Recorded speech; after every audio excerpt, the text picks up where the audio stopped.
So in this video, I'm going to talk about Nordstream 1 and Russia and Europe and potentially China and what the implications here on the global energy stage are, as well as what my thoughts are on this. But before I do that, I have a very small plug, and this is something that I'm not being paid for. It's something that I personally support, and I'm just throwing it out there because I got reminded of it today. So in the next couple of weeks, I'm getting a free tree delivered to my house. It's through a community program, and it was a part of a Trump and then Biden program to improve trees across, or to grow trees across the country. I believe Trump had it's called the 1 trillion tree program or something like that, and then Biden continued that. He's trying to plant 1 billion trees in the next 10 years or something to fight climate change. Well, a lot of communities have these free tree programs, and North America is one of the few places where we still grow more trees than we harvest, and we need to continue that. Europe has just started coming on board with being able to do that again, but there are concerns about their energy and resorting to wood yet again. But this is truly a bipartisan issue, and if you have the land, get a tree, because when a tree grows near your house, it keeps the house cooler in the summer. It's a privacy screen, a sound buffer. It helps with pollinator bugs like bees and butterflies, giving them a place to rest. And you can like make a cool backyard atmosphere by hanging stuff. So it's just my plug for supporting tree programs. I'm not asking for money or anything. Just if you can look into your local tree program, and maybe you can get a free tree for your yard, because those are definitely going to help us in the future, especially with deforestation taking place in other regions of the globe. Okay, so now moving on to Nordstream. So the biggest question is, who did it? Well, the short answer is we don't know, period. Anyone who says they know is wrong and doesn't, unless it's like the president of the United States coming out saying we know and this is. Then right now, if there's a TikToker coming out, it's like, yeah, it was Russia. It's not. We don't know. It could be US, it could be Poland, it could be Baltic states, it could be. That's what it could be, is just a could be. But we can at least consider some of the possibilities. So the first possibility that always comes up is Russia did it. Well, why is that? Well, Putin was signaling that he can damage European energy infrastructure at will and might continue to do so in the future. It fits with the last few days of his escalation, but not with the caution Russia has taken on attacks within the Ukrainian system of pipelines. I'm surprised. I don't understand why they would attack the Nord Stream when they have the Ukrainian pipeline that can fit that bill. But it could be not a message to Ukraine, but to Europe. So, and it obviously creates a situation where Putin, if he were to be the one that authorizes it, ties his own hands and that of any future Russian leader, that they now have to make the decision on whether to back down against Ukraine or not in the face of all ties being cut with Europe. Though there won't be any Western concessions, Europe is the goal, period. And that's what he has stated. And destroying this pipeline effectively cuts off the negotiation for energy to Europe, when Putin has said, basically, I don't care about energy anymore, Ukraine is my target. And this matches pretty well with Russia's choice to hold these sham annexation referenda in Ukraine. He's doing things that there's no turning back from. Putin has created also a legal basis to avoid lawsuits against Gazprom for failure to supply gas to Europe.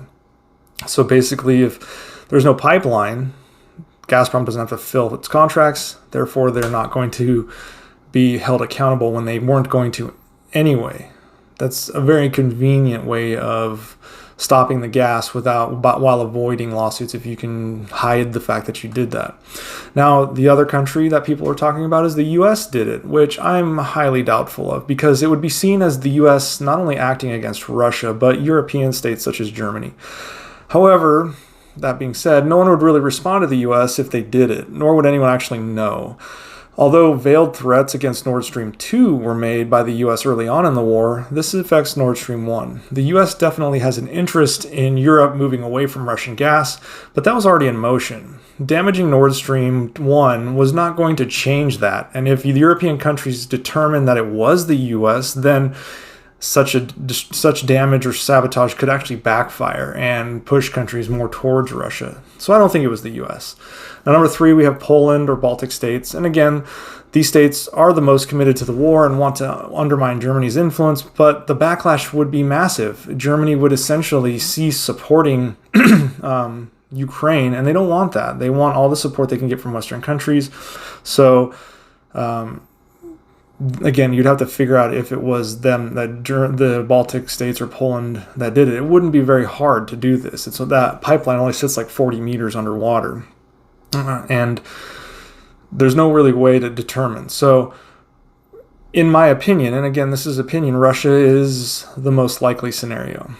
But it's concerning as it shows Putin is willing to escalate horizontally across multiple points of weakness in Europe. This ultimately does not hurt the U.S., so there's still that to contend with, but Putin is hoping to God that Europe fractures and caves before his country collapses and he is dragged out of the Kremlin. Putin doesn't have the time for an administration change in the U.S., and that is his biggest problem, as the U.S. is the one that continues to flood Ukraine with weapons, equipment, supplies, and money, and the Kremlin can't match that. Yes, Europe is providing as well, but the reality is Europe could essentially back off, and what the U.S. provides would sustain pretty well for Ukraine. As of now, Russia is sending about 40 million cubic meters of gas to Europe per day. That's a 91% drop from a year ago, and this was after the Nordstream 1 got shut off. There are 2 pipelines remaining, one that flows through Ukraine, and just yesterday, Gazprom has said they're closing it. And then there's the Turk Stream, which is flowing normally, but we don't know for how long. Shifting Russian gas flows from Europe to China is virtually impossible in the short and mid-term.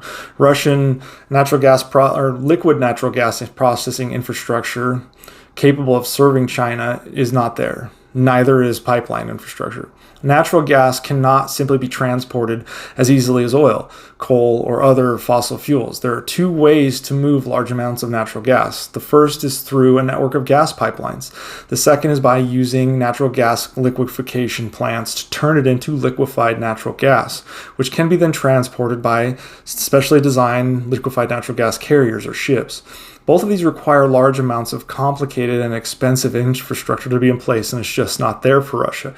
Because Russia piped gas to Europe, they didn't need liquefied natural gas processing and carrier infrastructure. And because Europe took Russia's natural gas in almost its entirety, Russia never felt the need to build a robust network to China. Now, there are pipelines to China, and originally new pipelines to China are being considered.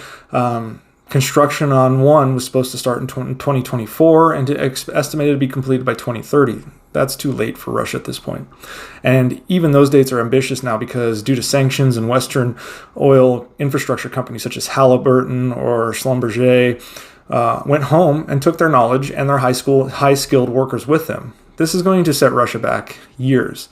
Interestingly, the damage to Nord Stream 1's pipeline is easily repairable for countries that have that deep water repair capability, which actually is quite a bit. It's not like it's a difficult task. The problem is none of these companies and countries are wanting to get involved in repairing Nord Stream 1 right now because they don't know what the future of the geopolitics and the future of the war is going to be. What's the point of repairing it if it's just going to be blown up again by some country, most likely Russia?